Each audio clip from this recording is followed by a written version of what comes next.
Hello, new friends.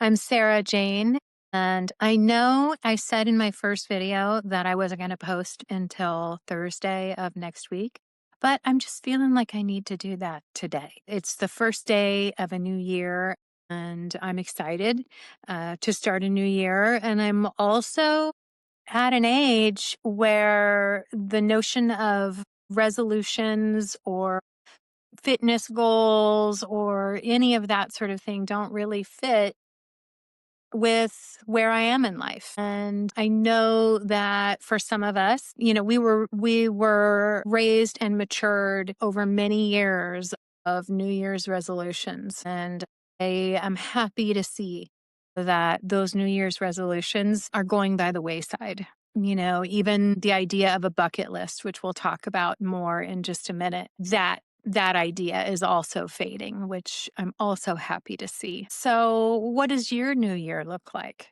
I'll tell you a little bit about mine. So, when I think about those resolutions or those bucket lists, I've come to a place, like I said, where I'm not interested in making a list of resolutions. I am interested, though, in the promises that I make to myself to stay in my own integrity and to make sure that I honor what I really need and what I really want in my life. And that's a different approach. It's not performative. It's not something that we're putting together so that we fit what society thinks we need to look like, act like, be like. This is a lot more personal and a lot more internal, if you will. So I think about winter wisdom and how winter is this, hunker down, get cozy, stay at home, sort of cuddle in, if you will, period. And when I think about that, I think about what's going on with all of nature, at least in our area of the world, and things are dormant, right? They are gearing up. They're refueling. And this time of year for me is always a refueling. It's a way for me to sort of, get reflective, but not in a way that, you know, is goofy. Way more about mindfulness. And mindfulness at 60 looks a lot different than it did at 35 with, three children and a husband who traveled 3 weeks out of four. Now it looks a lot more like I prioritize my needs and I make sure that I'm in a good space when I'm approaching any kind of task that might be stressful or that sort of thing.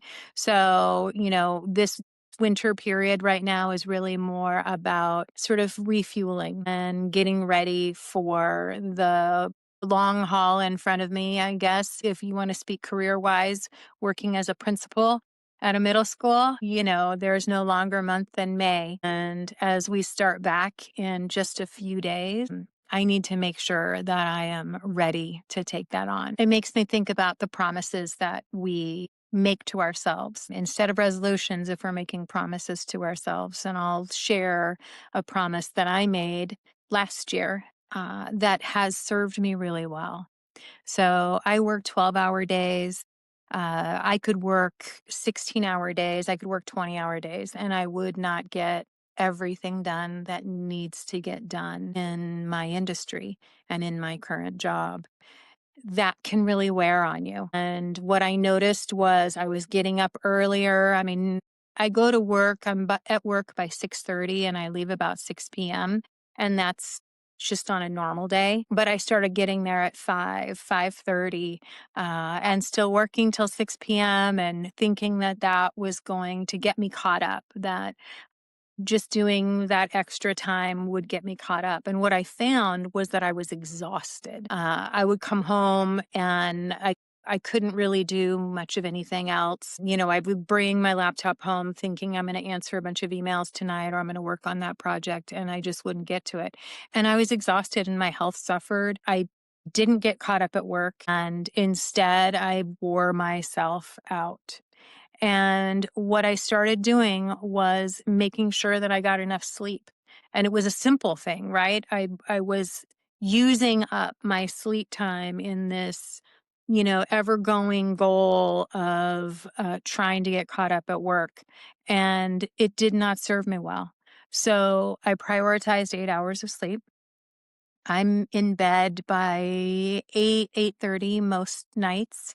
I can get in there earlier too, if I really want to focus on reading. And it's lights out by 9, so that when I wake up at 4:45, I've got about 8 hours of sleep under my belt.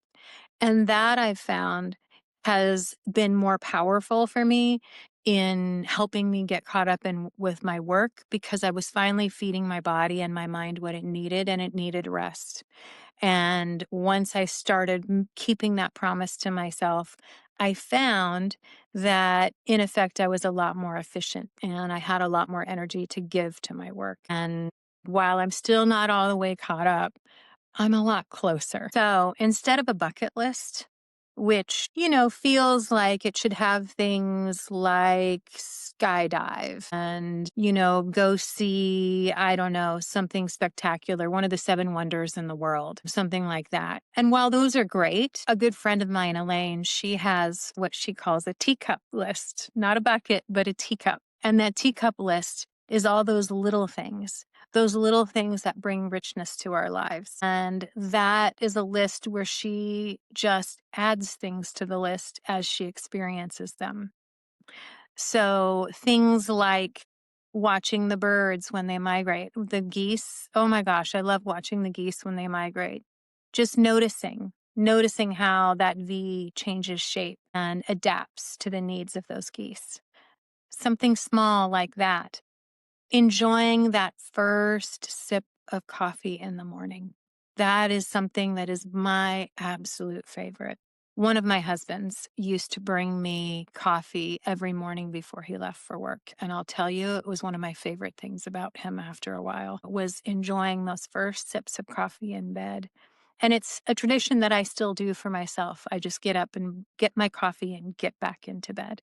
So that's another example of something that I would put on my teacup list. Starched white shirts, dress shirts, Oxford shirts. I love a good starched pressed shirt on myself or on others. So that's another example of something that you might put on your teacup list.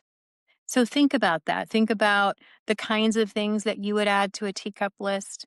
And it's a way to enrich all those moments of your day. I can think of the times where, kiddos are happy to see me, or they may not be happy to see me, but after we have a conversation, we're in a much better place. And I love those conversations with kiddos. Lots of good things to add to the teacup list. In addition to those noticings, there can also be those little things that you bring into your life.